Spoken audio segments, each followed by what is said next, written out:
বাজার থেকে নিয়ে এসেছিলাম জ্যালাপিনো পেপারের কিছু বিচন।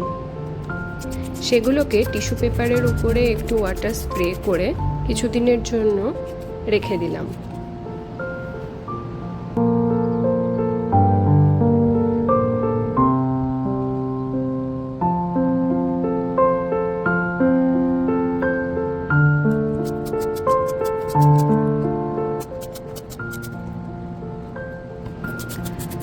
প্রত্যেক দিন একটু একটু করে জল স্প্রে দিতাম এবং এদেরকে হালকা ছায়া জায়গায় রেখে দিতাম।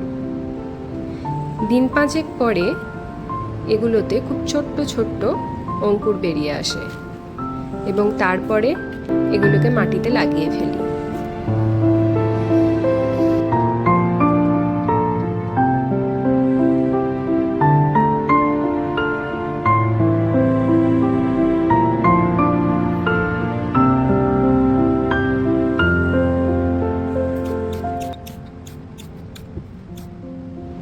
তার দিন 15 পরে এগুলোর চেহারাটা দেখুন, কি সুন্দর বেরিয়েছে।